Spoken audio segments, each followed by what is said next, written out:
commémoration de cette journée du 1er mai 2024 est l'occasion de faire le point des progrès accomplis en matière de protection du travail et des droits des travailleurs. Il s'agit bien aujourd'hui d'une tradition bien ancrée dans les habitudes de l'Union nationale des travailleurs du Mali depuis sa création en 1963.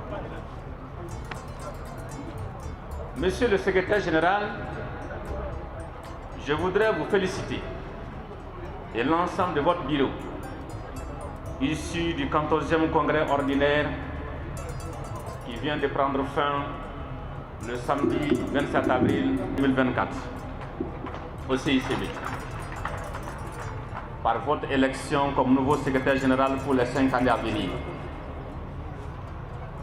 Monsieur le secrétaire général, honorables invités, je voudrais vous assurer de l'engagement sans faille du gouvernement du Mali à poursuivre avec conviction et détermination la mise en œuvre du plan d'action 2023-2027 du pacte de stabilité sociale et de croissance signé le 25 août 2023 sous la haute présidence de son Excellence le colonel Assimi Goïta, président de la transition et chef de l'État, entre le gouvernement du Mali, le patronat et les partenaires sociaux.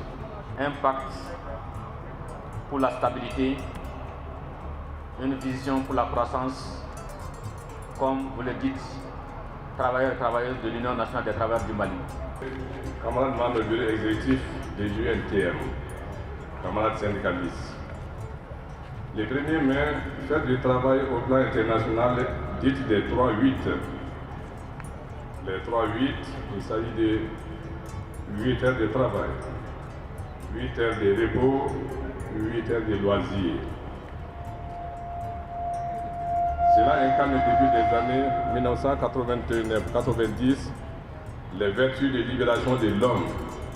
Hier ouvrier, salarié soumis aux vicissitudes de l'existence, il comprend aujourd'hui un certain nombre de choses. Il s'adresse à la femme, à l'homme, face certainement à la situation économique, ce qui est multiséculaire, mais de plus en plus, il est la quête du citoyen qui aspire à plus de justice, à plus de liberté, à plus d'égalité avec d'autres citoyens pour plus de démocratie, plus de gouvernance saine dans tous les secteurs ayant un impact sur sa vie et celle de sa famille. Il est de plus en plus exigence au pluriel face à l'État, à ses démembrements politico-administratifs qui doivent posséder l'art d'intégrer les droits de la personne humaine dans la résolution des problèmes, dans la réponse aux questions de la vie individuelle et collective des populations.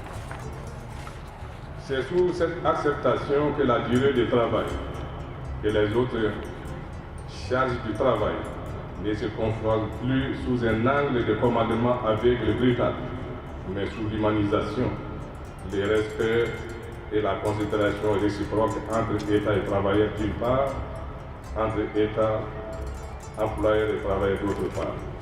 Les doléances, c'est déjà formulé. D'abord, je commencerai par la salutation et remercier les uns et les autres par rapport à la participation. Vous avez vu le défilé, ça s'est très bien passé. Après le congrès de l'UNTM, nous sommes aujourd'hui sur la fête du travail. Donc la mobilisation, elle a été forte. Nous saluons la participation de l'ensemble des sections qui ont eu à participer à l'événement. La situation actuellement, ce n'est caché à tout le monde et ce n'est caché à personne déjà. Nous avons des circonstances qui ne sont pas du tout favorables. C'est au peuple malien d'être résilient, de comprendre ce qui se passe autour du Mali, de comprendre l'orientation de nos autorités. Nous saluons aussi le leadership de notre secrétaire général, le camarade Yacouba Kakiri, pour sa promptitude et sa clairvoyance. Ça dépend de l'interprétation de tout le monde. Le pacte social, ça oriente le syndicalisme et l'administration à travailler ensemble. Les négociations collectives doivent primer maintenant. Donc si l'administration et les syndicats se mettent ensemble et définissent les orientations ensemble, pourquoi ça n'irait pas? Pourquoi ça n'irait pas? C'est ça maintenant le point clé de la chose.